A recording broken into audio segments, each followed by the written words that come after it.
Welcome to the Defence Connect podcast, Australia's leading voice in national security and defence industry intelligence, direct from the nation's top policy and business experts. Welcome back to the Defence Connect podcast. You've got senior journalist Robert Dougherty. At a special event today, we've got Defence Connect's Australian Army and Royal Australian Navy 125th anniversary podcast. That's a really stirring title. I think it's a good way to go. So the Royal Australian Navy and Australian Army are commemorating 125 years of service.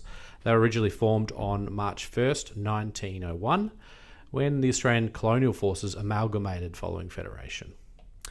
We've got and it's good to say as well that with the commemoration this year, there's some new ads out. I've seen some Australian Army ads out.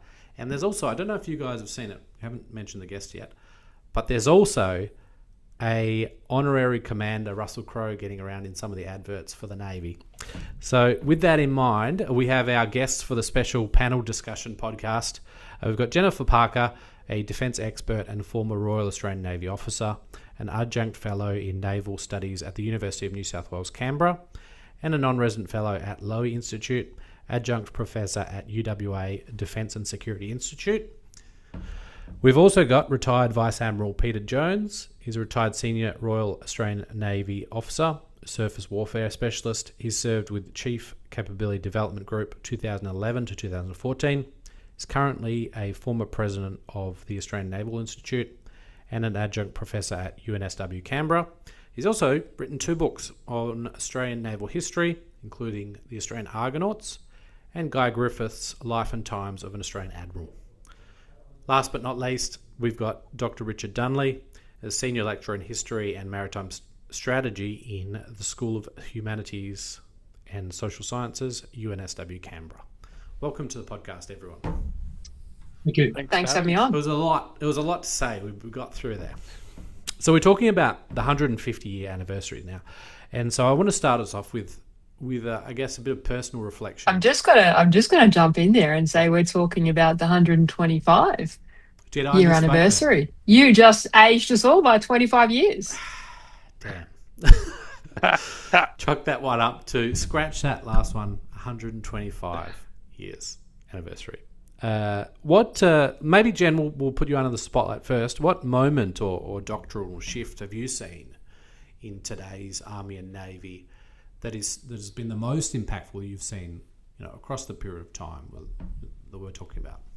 Well, I haven't been alive for the whole 125 years, although it does feel like it, and it looks like it for the viewers listening at home. And I am cognizant that I'm about to make this comment with 2 of the probably best naval historians in this country. I'm not a naval historian, maybe cuff rate. But look, they're going to fact check you as well. They will fact check. They will. Yeah. I'm getting used to being fact checked. But look, I think when it comes to doctrinal shifts and thinking about those kind of elements, look, I think one of the biggest changes for the Royal Australian Navy, and I think Peter will probably have a lot to say on this, was kind of the shift that reflected the shift in alliance structures for Australia's defence more broadly. So the change from reliance on the Royal Navy, and of course we still have deep connections, but reliance on the Royal Navy in terms of protection, in terms of training, in terms of doctrine, and in terms of capability, to a shift towards the US Navy.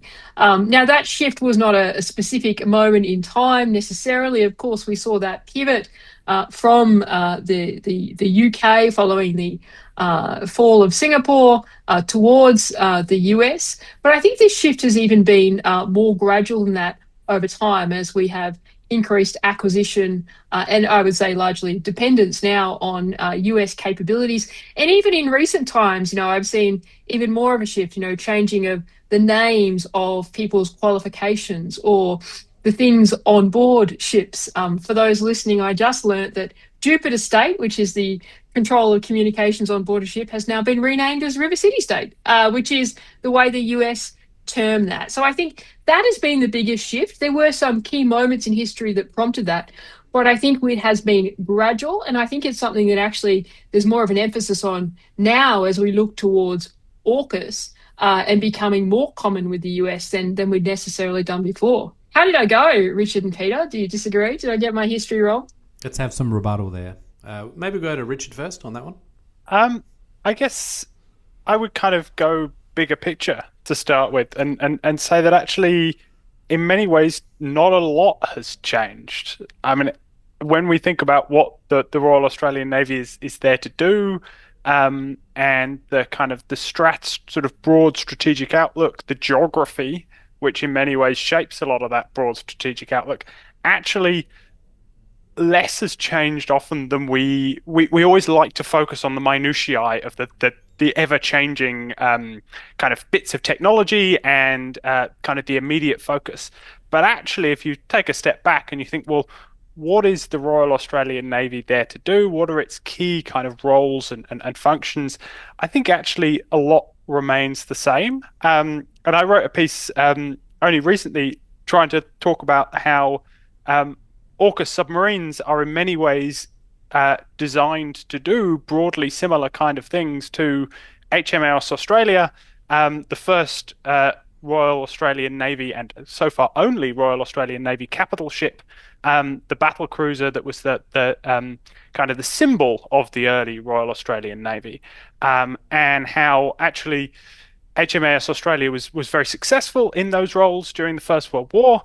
And actually, if AUKUS submarines are as successful as HMAS Australia proved to be in doing those roles, which are in many ways broadly the same, actually it will end up being a very successful kind of a project.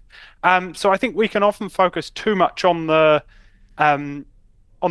small moments of change, and we don't necessarily look back and see the broad continuity. And Peter, your thoughts as well? Yeah, so the Royal Australian Navy really operated very much like a Royal Navy squadron in terms of the tactics, the procedures, the organisation, the training, and so on. There were some significant cultural differences.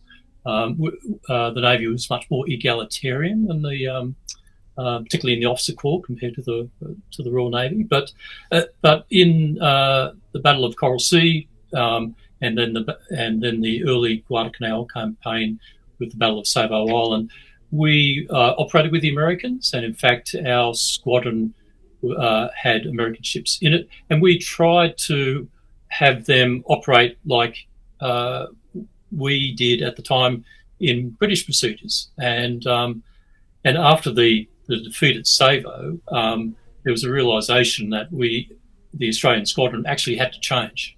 And a lot of the things that the Americans did was actually superior. The way they organised ships at sea, the way they communicated with using radio, not light and flags as the primary means of intership communication,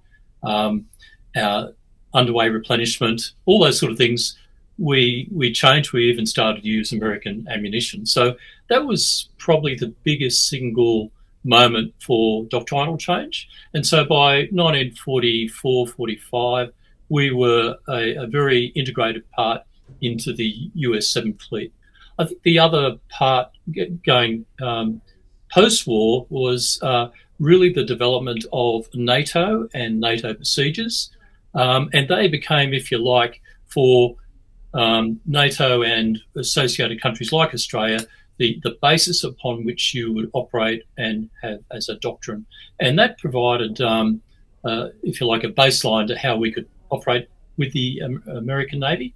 Having said that, things like every American battle group has its own idiosyncrasies, and you have to learn those and slight changes. And certainly in the 80s and 90s, you could tell a distinct difference between US ships from the Atlantic Fleet and the Pacific Fleet, for example. But so there's that aspect. I think the other thing, though, even today, if you go on walk around an Australian ship, it is more akin to walking around a British ship than it is an American ship. We operate the way our people are trained, the way we specialise is much is like most Commonwealth navies. It is different in the American Navy with the line concept and the way that they have their categories and so on. And also just culturally, it is different. So, but that doesn't mean you're incompatible. One of the things navies are generally quite good at is being able to interoperate with countries of navies of different countries. Right, yeah. That's quite an interesting perspective there. We saw the upgrades from the American ships and obviously wanted some of those for the Royal Australian Navy. What are some of the other ways in which we might have seen that transition? And maybe go back to Jen for this one. In your service, did you see ways in which Australia was adopting American values over, say, the UK or British in terms of naval warfare? Look, I think not so much values, but in terms of processes and procedures, I mean, I agree with Peter's points more broadly, but I think, if we think about the phases of evolution of the Royal Australian Navy, I think we're in quite a significant phase of evolution of the Royal Australian Navy right now, prompted by AUKUS, but not just AUKUS. Obviously, the purchasing of ships from Japan, from a country from Asia for the first time. I think we are in a phase where we are actually starting to see more of a focus on aligning skill sets, aligning processes and procedures with the US Navy than we perhaps had before. I would say that a lot more looks like the US Navy on our ships these days, in my view, than previously did. If you look at that in terms of specializations, the US Navy often is quite known for having a large number of specializations, of course, a large number in terms of workforce qualifications. That's something that the UK or the Royal Navy generally didn't do. It's something that the Australian Navy generally didn't do. But we're seeing a change now. And if you actually look, just an example, the amount of new primary qualifications for officers in the Royal Australian Navy and new qualifications for sailors, we are developing more deep specialists rather than generalists. And I think that is part of the experience and exposure to operating in the US Navy. So I think that is an interesting change as well.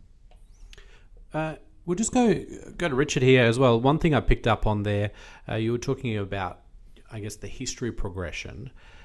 Were some of the early defence priorities, so we're talking about, I'm assuming, the coastal defence here, and supporting of the British Naval Command by Australian assets. How has that changed over the period of time that we're talking about as well? So I think if you look historically, you can very clearly see that the Royal Australian Navy had two broad roles, one of which was to provide sufficient security in the waters immediately around Australia, and this was particularly focused on concerns around raids, and particularly early in a conflict, and this idea that Australia was a very long way away most of the time, and to a degree still remains so, from the vectors of threat, but it could be exposed. And so this idea that you needed a significant local force, and if you go back to Creswell, kind of the founding father of the Royal Australian Navy, a lot of his focus was on this idea of how do we protect Australian trade and guarantee that there's enough warships in Australia. And then the other part of this has been how do we actually support the broader ally who Australian security has always relied very heavily on the idea of there being an ally who can ultimately guarantee or provide a very significant level of command of the sea or sea control upon which Australia's broader connections depend. Australia has never been able to do that itself, and it doesn't look like it's going to be able to do that itself anytime soon.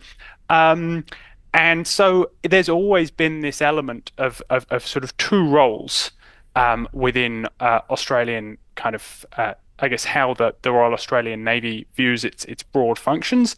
I think you can then add other things into that, so kind of lower intensity operations, all of that sort of thing. But if you look back to 1914, and you see this idea of deterring the Germans from coming and attacking Australia in 1914, and then going and aiding the British in the broader fight against the Germans in the North Sea. I think actually you can see broadly similar kind of trends remain today.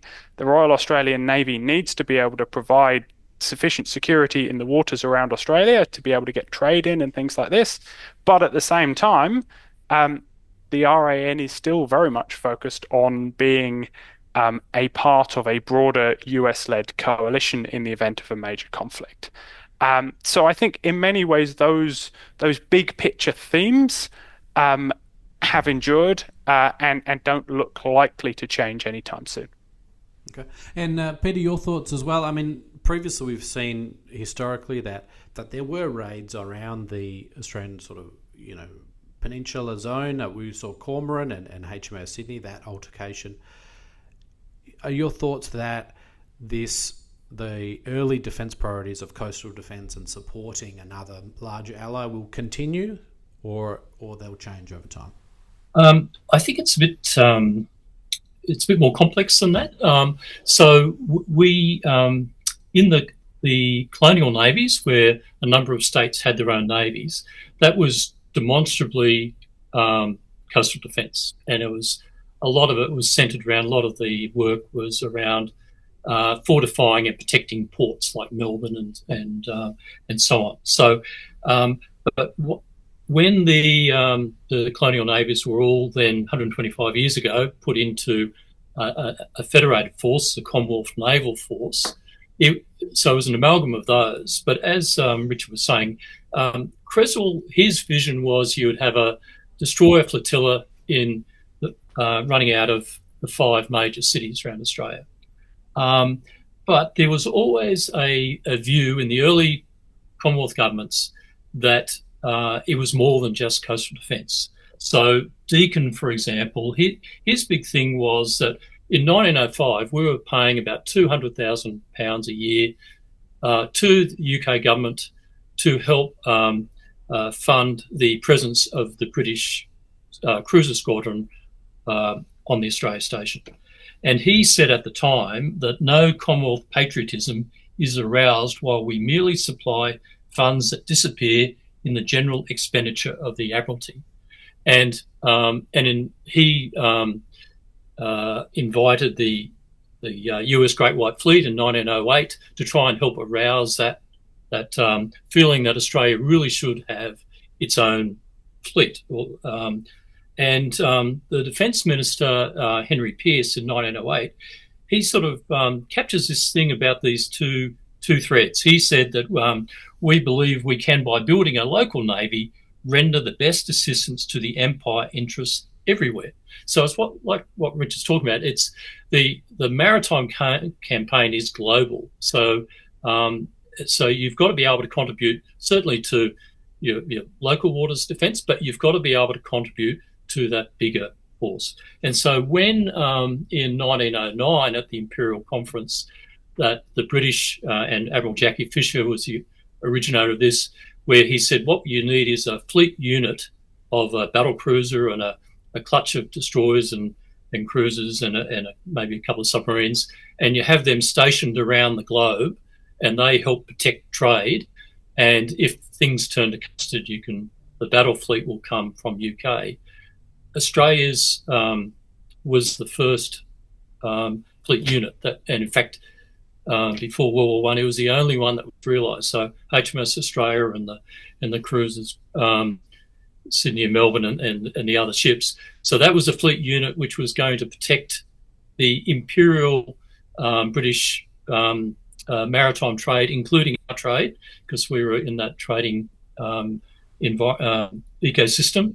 And that worked. And as Richard said, Von Spade never came to Australia. Why? Because HMAS Australia was there, which completely outclassed any ship, and they went elsewhere. I think there'd definitely be some members of the Australian public thinking right now, where are the current coins disappearing into the coffers of a close ally? And probably there's some conversation around being a capable military force for Australia as well, and how that benefits a larger ally like the US or the UK. Yep. What are your thoughts, Jen, on what we're talking about, the scope of, I guess, the changes of defence priorities over the period? It's interesting. I've been looking at this recently for a chapter that I'm writing for my dreaded PhD. My supervisors are listening. It's on track, I promise. And one of the things that's kind of struck me is, I think we have this assumption in the current generation because we've grown up with what have been predominantly Australian contributions to land conflicts, with some exceptions. We tend to think, and because we think about our history in terms of Kokoda and Gallipoli, we tend to think that our forebears did not have this maritime outlook or maritime view, but it's actually completely the opposite. When you think about what led to the Federation, in many ways, that was concern about the ability of the colonies to defend themselves. And the defence they were thinking of was very much maritime defence.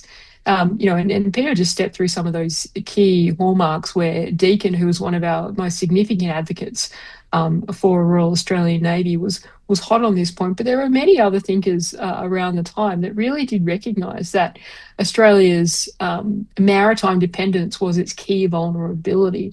And so I think that's something that has actually been consistent over the last 125 years, with, I guess, periods where we've turned our mind away from that strategically, and one period of that, of course, being the last couple of decades. So I think that's maintained its consistency. And I agree too, the idea that Australia's large maritime domain and maritime dependence is not something that Australia itself would have the capability to protect has always been a kind of a consistent thread. And we talked before about the reliance on the Royal Navy, and of course the idea of the Singapore strategy that we would have sufficient warning time of a crisis or conflict that impacts Australia's maritime vulnerability to allow the Royal Navy to come over the horizon and save us. And some of those, I think, false assumptions probably resonate into current defence thinking.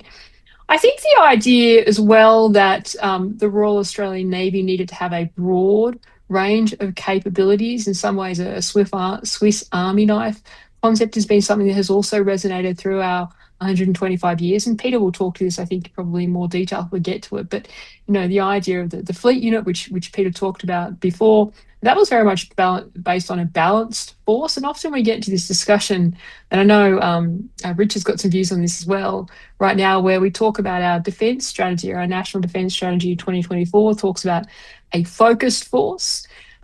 It's talking about it in one element, but in naval parlance, it's always been incredibly important for the Royal Australian Navy, because of our constraints, to have a balanced force. So the ability to operate across all domains to a certain degree. And that's something I think has been recognised consistently throughout our history. And of course, for current issues, brings up questions now about investment in hydrography and mine warfare and all of those topics that will come up in NDS 26. I think that some things that have been, things that we're thinking around the time of Federation and into those early years up to World War II, that were some, I guess, wrong assumptions that continue to be issues that we grapple with now.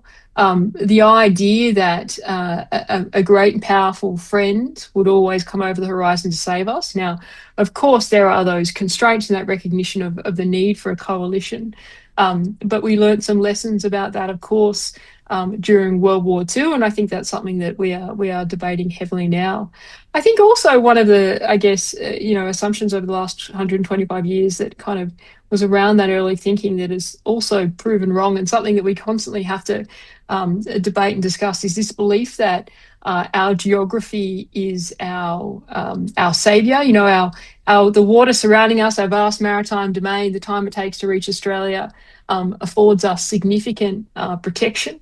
It's something you see in the Australian defence debates from the early days until now. But actually that is often a false assumption, because it also creates our significant vulnerabilities.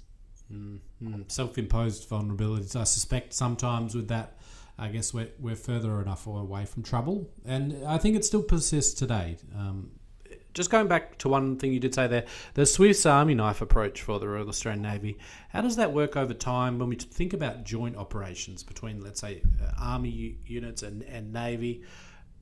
I suspect they may have been kept separate mostly early in the history, or were there always joint activities, or is this more of something that continues to increase over time, joint activities. We'll go to Peter for this one first.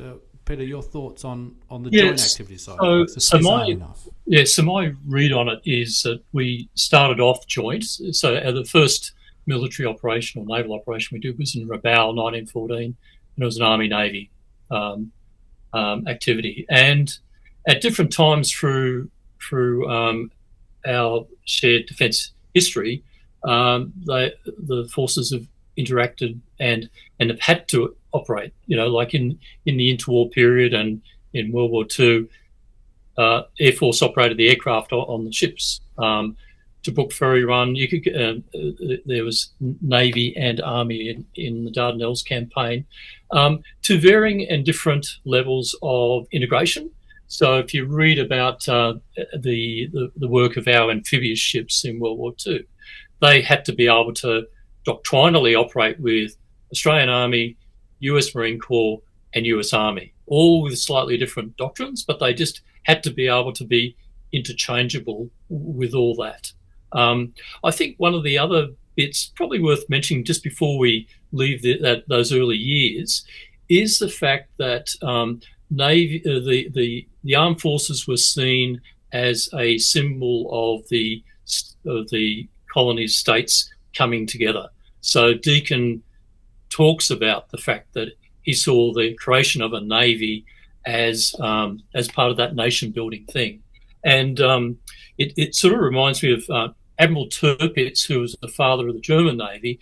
He talked about the Navy is the melting pot of the German people. And to some extent, the Australian Navy is like that, where people were coming from different states. For example, the first class to enter the Naval College, they consciously were drawn from every state of the Federation. That experience was actually different to the Army. So the militias were much more geographically based, and so you had formations from South Australia and so on. So there was less of that inter-colony integration. And up to World War One, the Navy was seen as this big symbol. Post World War One, it wasn't the case at all. And you had the Anzac spirit, and Anzac Day being celebrated really after from 1916 on. And when you think about it, in World War One, we only had 9,000 men serve in the Royal Australian Navy, whereas in contrast, there was 330,000 Australians serve in the Army. So the balance had changed, and really the military symbolism of a armed force and its binding nature to your national identity really shifted to Anzac. But pre-World War One, it was the Navy. It's always been there. And some thoughts from you, Richard, as well on this topic, the joint operations side of things. Is it held much the same? So I think I would absolutely echo what Peter was saying about the fact that we often we assume that jointness, because we've come up with the word jointness, we assume that because we've come up with the word, it's a new concept, and actually it was just as much done previously. Slightly confusingly, it would have been called combined operations at the beginning of the 20th century, because that's the old-fashioned British language. Joint is very much American language, and so again, this comes back to your earlier points about British and American. Get those British idioms out of there. We don't need them anymore. Absolutely. But I do think that perhaps you can see there's been something of a shift in terms of certainly pre-Second World War. There was more of an expectation that the Royal Australian Air Force would work with the Royal Air Force, the Royal Australian Navy would work with the Royal Navy, and each of the services kind of would look to their bigger service partner or brother or sister, and so the services, I think, existed a little bit more in silos. And I think as you have seen a greater focus on independent Australian operations, And as I say, that this stuff, it's not completely new, and I kind of keep having to highlight all these sorts of things. But there has been a greater focus on independent Australian operations, and I think that has driven a need for greater integration at the Australian level, rather than kind of assuming it'll happen at an imperial or allied level higher up. So I think there definitely has been a shift there. And then obviously Peter and Jen can talk to the changes, the 1980s, 1990s changes, which obviously have taken this to another level. It's an interesting concept there, that area of responsibility with the British forces as well. Jen, what's your thoughts on the now combined operations that have now become joint operations? Look, I think I think Peter and Richard have really done that conversation justice. So I won't offer any comments on that. But I think often we mistake joint operations and joint administration. One of the most significant changes, I think, to the ADF has been actually the transition to a greater degree of centralisation or joint administration, which I think has changed the execution, or certainly changed the Navy much more fundamentally than any establishment of a joint operations command, etc. And I had a piece, not to flag, but in the Aspie's The Strategist 2 weeks ago. Nobody read it because everyone was watching the Iran war, but it was about. What's the headline? We can send that out into the right. Well, it's talking about the impact on the role of the chiefs of services. And so it's talking about, in 1973, we had what was the Tang Review. So Sir Arthur Tang, one of most famous mandarins in Australian history, he was the Secretary of Defence. He undertook a review, and then in 1975, the act that put into force his recommendations fundamentally reshaped the Australian Defence Force. One, it actually established the Australian Defence Force.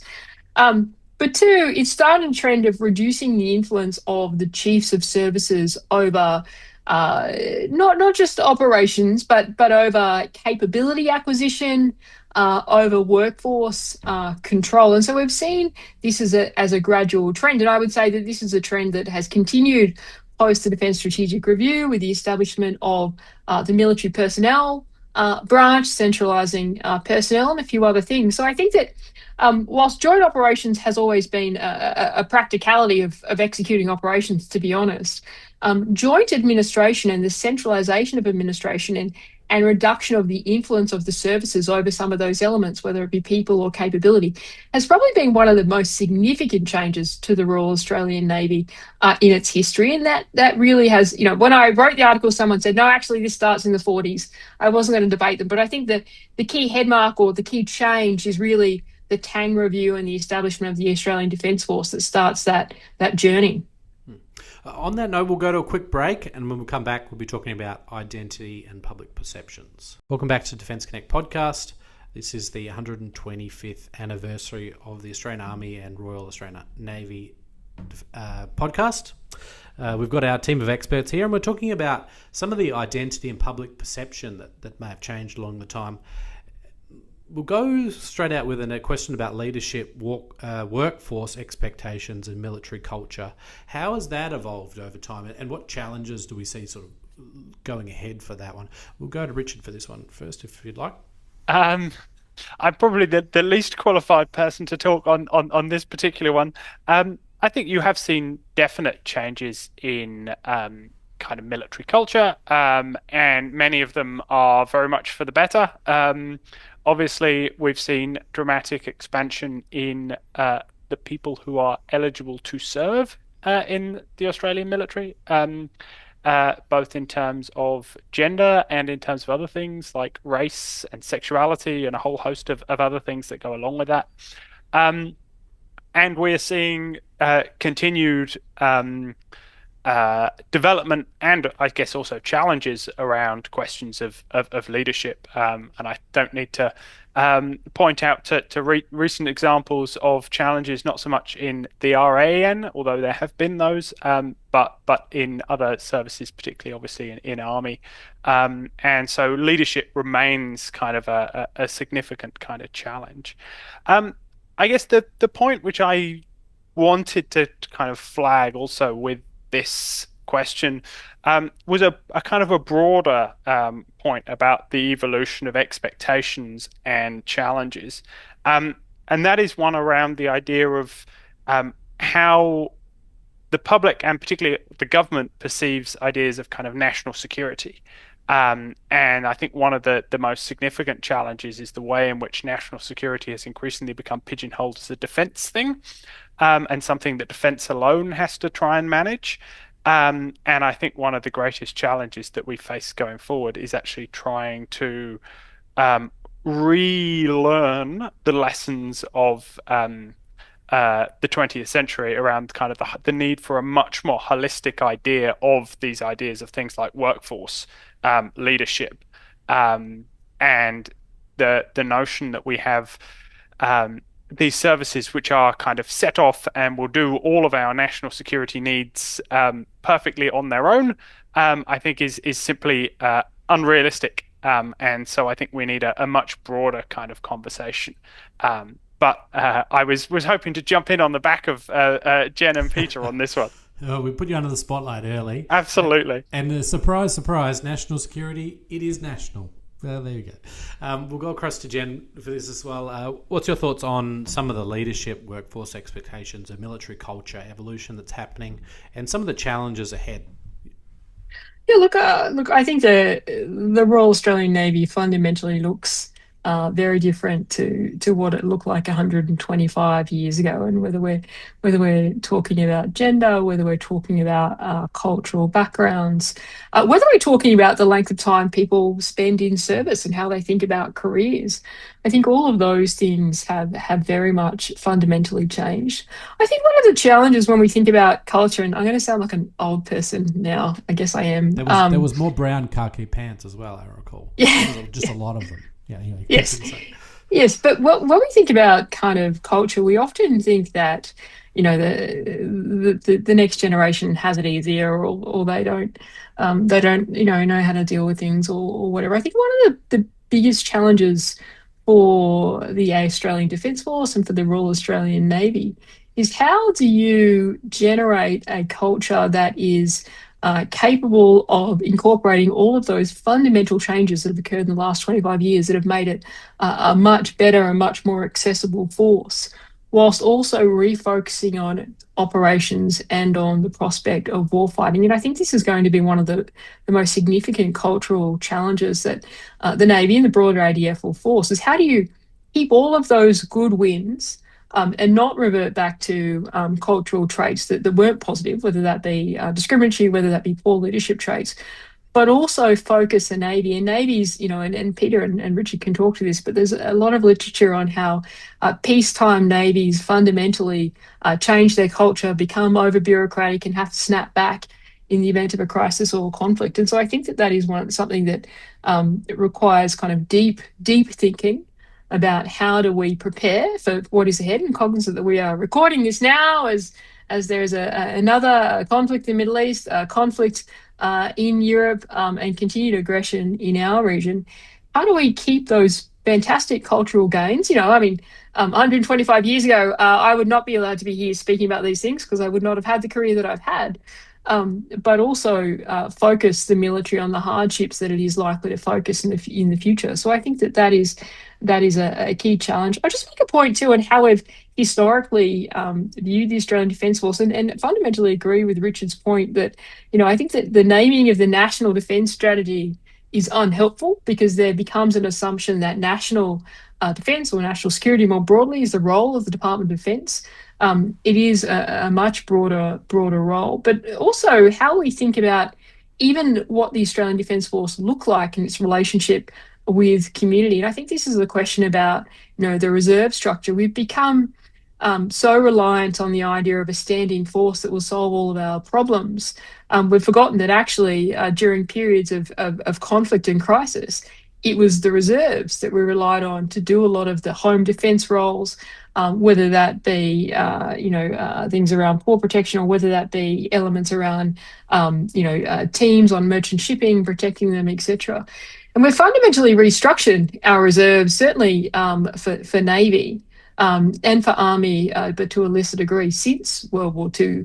And the reserves is a way of connecting the Australian Defence Force with community and relying on the community in moments of national crisis. So I think that's another challenge that we really need to think about and grapple with moving forward. That's a good point. And I think as well, the changes we've seen in the US, they're moving from more of that bureaucratic approach to a warrior culture approach, I recall hearing. And so that's the steps they're taking. So maybe we need a different approach to keep our values or something like that. I don't want to be recorded public as endorsing the US approach. I do not in any way, shape or form. I'm not talking about a warrior culture. I think all of that is bravado. I'm more talking about how do you prepare, and this is kind of the biggest test of leadership, right? How do you prepare your people for the hardships they're going to face and develop that degree of resilience? I'm certainly not suggesting we should be echoing the US approach here. Yeah, obviously you want to keep your wins, though. You're saying you're going to keep your wins, but move forward to higher lethality as well. We'll go to Peter as well for this one. What's your thoughts on this one, Peter, as all the changes that have been made, the evolution of leadership and military culture we're seeing? I think you're on mute there as well, Peter. There's always change in culture over time, but the point I'd make is there's many cultures. So if you go on board a ship and you walk from the stern of the ship to the bow, you will strike different pockets of people. You'll find the aviators down the back end. The aviators have a particular culture. You go further forward, you go to the engineers, and they have their particular culture. The electrical engineers have a particular culture. The logisticians do. The seamen do. So you have these, if you like, subcultures associated with their trade and what they do. Then you have a ship culture, and if you go, so when I was a task group commander, you go from one ship to another. Within a very short time, you've worked out the culture of that particular ship. And then as a task group commander, you are trying to develop a task group culture and esprit de corps and identity. And then you have a Navy one. And each of those, if you've got a multinational force, they've all got a national culture and the way they do business, which is above and beyond their procedures. It is the way they think and operate. And then you have a Defence Force one. So I hear a lot about, the need for a defence culture and all that sort of thing. But to be honest, it's a bit simplistic because there are many cultures. And what you have to do is how can you've got to make sure that they're all positive and don't become aberrant, like you found in Special Forces, where, clearly there was elements of an aberrant culture. And they've got to be compatible. And they've got to be compatible also. The defence culture's got to be compatible with the national identity and culture and all that sort of thing, in our sense, fair go, tolerance, and acceptance of multicultural and all those sort of things, and egalitarian. So, and that requires some work to do to make sure all that happens. Leadership, there are fundamentals of leadership, but they've also got to be cognizant with the changing of society norms and all that sort of thing, because otherwise they become completely out of touch and you won't be able to recruit or retain people, and you just won't be effective because you're trying to use some sort of means of leadership which is completely inconsistent with the culture of your people. So, but it's, to an extent, it's always been thus. And that's why the RAN culture had distinct differences to the Royal Navy culture, because we were less of a class society, so you had to have a culture which was different. Thank you, Peter. On that note, we'll go to a quick break, and when we come back, we'll be talking about into the future for the Royal Australian Navy. Welcome back to Defence Connect podcast. You've got senior journalist Robert Dougherty, and we're back here as well with our guest experts talking about the into the future of the Royal Australian Navy and the Australian Army. We're obviously commemorating the 125th anniversary this week. But in terms of Australia itself, are we prepared for high-intensity conflict where we're balancing home defence and international commitments? And this draws into more, I guess we're looking at current conflicts in Iran, but also things happening in the Indo-Pacific into the future. We'll go to Jennifer Parker for this first one. Yeah, look, thank you. I guess often when this question is phrased, and I get asked this question an awful lot these days, there's an assumption that in the past we have been prepared. And I think there is a question about, are we ever really prepared for conflict? Now, in some ways, there are some arguments to say, well, the Royal Australian Navy was probably in a better position at the beginning of World War II, but the Army was in a terrible position. So I think that we shouldn't have a rose-colored glass picture of history and say, well, we were prepared then. But I guess moving forward, look, we are facing a number of challenges. Of course, we're seeing the increasing use of military force across the globe, which is meaning that the chances of a conflict or crisis that involves the Australian Defence Force is increasingly likely. And I note the brave women and men who have just deployed to the Middle East with a wedge-tail detachment, which is kind of a key example of how that is changing. I think there's probably a couple of things that the Royal Australian Navy has to grapple with now that it perhaps did not have to grapple with in the past, or certainly in recent history.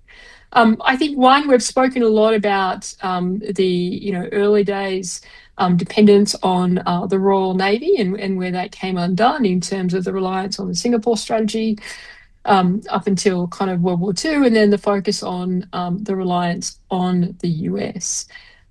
As much as I'm not advocating for investment in a Navy that could defend Australia's sea lines of communication all by ourselves, I think that's unrealistic. I do think that perhaps we are facing a new future with no specific major partner that's just going to come rolling over the horizon to defend us. Now, that doesn't mean I don't support the US alliance. I do. But I think what the US is signaling to us is that we need to have more self-reliance within the alliance. We need to be able to do more ourselves. And certainly when you think about our dependencies, that means the ability to do more in the maritime domain. And so I think that's probably one of the challenges that we will grapple with, that maybe we haven't necessarily been there historically. I think at the more, I guess, operational, less interesting level, I think the Royal Australian Navy is also facing a difficult period in the next 10 years as it seeks to bring in so many new and disparate capabilities. And I think that shouldn't be underestimated. We mentioned before that Australia, for the first time, will acquire a major surface combatant from an Asian Navy. Certainly the journey towards nuclear-powered submarines as well, whilst we grapple with what roles uncrewed surface vessels may have in the future. Hot take, they won't replace crewed vessels. In my view, I think Richard agrees. Shots fired there. I just get asked that every day as well. But I guess that's kind of the second thing that is probably the most immediate concern for the Royal Australian Navy in terms of how you deal with that sheer amount of recapitalisation and complex recapitalisation, and deal with that in a period of extreme tension. We're seeing right now, we do have plans in place for the growth of the Royal Australian Navy, and in many ways those plans are historic, whether that is the submarine capability or the doubling of the surface combatant fleet. But we're dealing with that in a time where we are having increased operational demands on our limited capabilities now. And we see this with, the debates about a rainbow navy to escort ships through the Strait of Hormuz. So I think that also is a real challenge that shouldn't be underestimated. That's a good point. We'll go over to Richard for this one as well. Your thoughts on I guess, the high-intensity conflict that's happening in Iran, and whether Australia is ready for this sort of balancing act as well. So I think Jen's made two of the kind of the key points already. I would kind of suggest that I think there's also a coming question around, which I think is already there in the debate, and I think will become more and more of a question that's being asked from political leaders as we go forward, which is around kind of broader questioning of the US alliance and how and what can we do in those kind of situations where I think it's fair to say that most people would acknowledge that the US is a less reliable or less certain bet than it has been for a very long time. And I think that poses huge uncertainty across the ADF, across national security more broadly, but also within the RAN. The other point which I kind of will flag with this is almost kind of pushing back a little bit against the question, which is that I think we've focused an awful lot on this idea of high intensity conflict, and DSR has been talking about this idea of a shift from a balanced force to a focused force, and behind all of this there is this kind of assumption that the next big challenge is going to be a conflict, US-China conflict of some form, and that is very much kind of the underpinning thread. Now, being a historian, I quite like to think about these things in that kind of perspective, and as most people here will know, the war you prepare for is very rarely the one you get. And so I think that there is a very strong likelihood that the Royal Australian Navy, the ADF, will end up being asked to do something that doesn't look like that in the next 10 years. Now, the kind of classic recent example is Interfet. The ADF prepared to do one thing throughout the 1980s and 1990s, and then got asked to do something completely different and was fundamentally unprepared to do so. And so I think, yes, we can absolutely focus, and we should be focusing on the prospect of a high-intensity conflict, because whilst it is a low probability, it is a very high-risk scenario. But I think we need to keep in mind that there are likely to be other demands placed upon the ADF in that kind of time. So that'd be my tuppence to throw into what Jem's already said. Okay, we can put a wager on that one, whether it's going to happen or not. Something like that. Peter, your thoughts as well? Yeah, so just to put some numbers on Richard's point. So of the 7 conflicts we're in, you could probably only find 2 where government policy settings in some way predicted our involvement in those conflicts. So the rest were out of the blue, come as you are type conflicts, which cautions you to develop a focused force. It's not a very good hit rate. No. Out of the bats, you'd be out of the wickets. Yeah, that's right. So, but it is difficult for governments because things take a long time to change. So, and I would posit if the Albanese government and, in fact, the Morrison government were thinking about submarine replacement today, they would not contemplate AUKUS. They just wouldn't even think about it because of the current American administration. And also they, if they knew then how much it was going to cost, they wouldn't have contemplated it. So, so I think that's been a revelation for policymakers how expensive it is, and they'll still be surprised with some even more cost, most likely. So, but like lots of things in life, you are where you are, and that's the difficulty the government has. And I would say their defence industry policy settings will be different to what they are at the moment. They would be much more like policy settings of the Hawke government in the 1980s, and much more like the Canadian defence policy settings that have just recently been put out, where there's much more emphasis on self-reliance, much more emphasis on local content, building up supply chains and all that sort of thing than the current policy settings. Whether this government wants to finesse that, I guess, is time will tell. I think the other bit too is that the thing that probably hasn't got the profile it has is what's the impact, or what's the strategic impact of having American submarines based in WA. So we talk about a rotational force, but essentially you're going to have 4 US nuclear submarines based in Western Australia. They're going to be, each of them is going to be there for about 6 years. I mean, essentially, it's basing US submarines in Australia. That has big strategic implications in terms of in our defence security settings. But my sense is, A, it hasn't been talked about in plain English like that, and B, the strategic implications of that for our own defence, but also what does it mean in terms of conflicts. The hypothetical scenario where America's involved in a conflict which we aren't. What does that mean in terms of our national security considerations? So I think it will be interesting to see whether there's any adjustments with the current government's policy settings.